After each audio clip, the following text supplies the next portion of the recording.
a civilian volunteer in the northern Ukrainian city of Irpin, on the outskirts of the capital, Kyiv. Journalists are caught up in the moment. Someone shouts for a doctor. Come on, medic!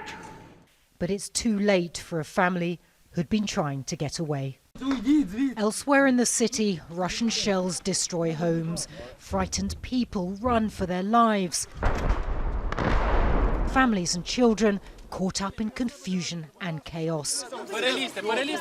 Russian troops have not yet entered Kyiv, but they aren't far away.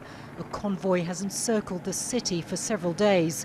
A goods depot in a suburb is destroyed by shelling. But Ukraine's forces in the capital are undeterred and say they are ready for the worst. Our positions are prepared. We've fitted them out. We're simply waiting to meet them here.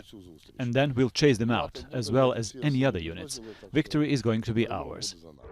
Moscow's forces in Ukraine are advancing from the north, east and south, by land, sea and in the air.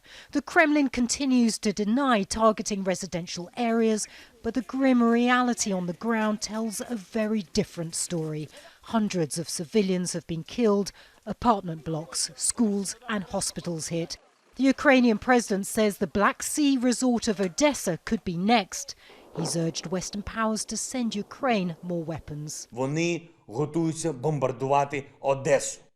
They are planning to bombard Odesa. The Russians always used to come to Odesa and they felt only warmth, only sincerity in Odesa. And now bombs are coming against Odesa. Artillery, missiles. This is going to be a war crime, a historic crime.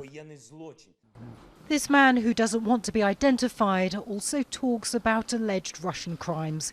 He was working on a cruise ship in the Caribbean Sea when Russia invaded his country.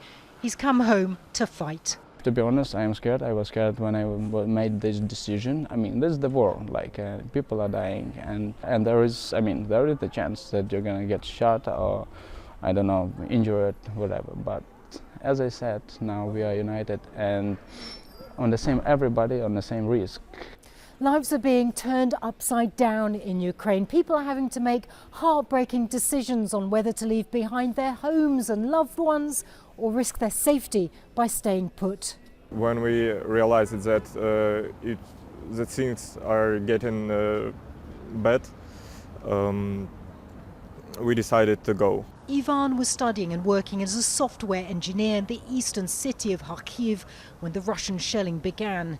He shows me pictures of what's left of his office building and describes fleeing during the violence. From my neighborhood to the train station, it's approximately 10 kilometers. We walked for 2 hours or something. It was really the most scary experience in my life. But amid the fear and destruction, moments of resilience and joy. Also defiance. Thousands of people protested in the southern city of Kherson, despite it being taken by Russian troops last week.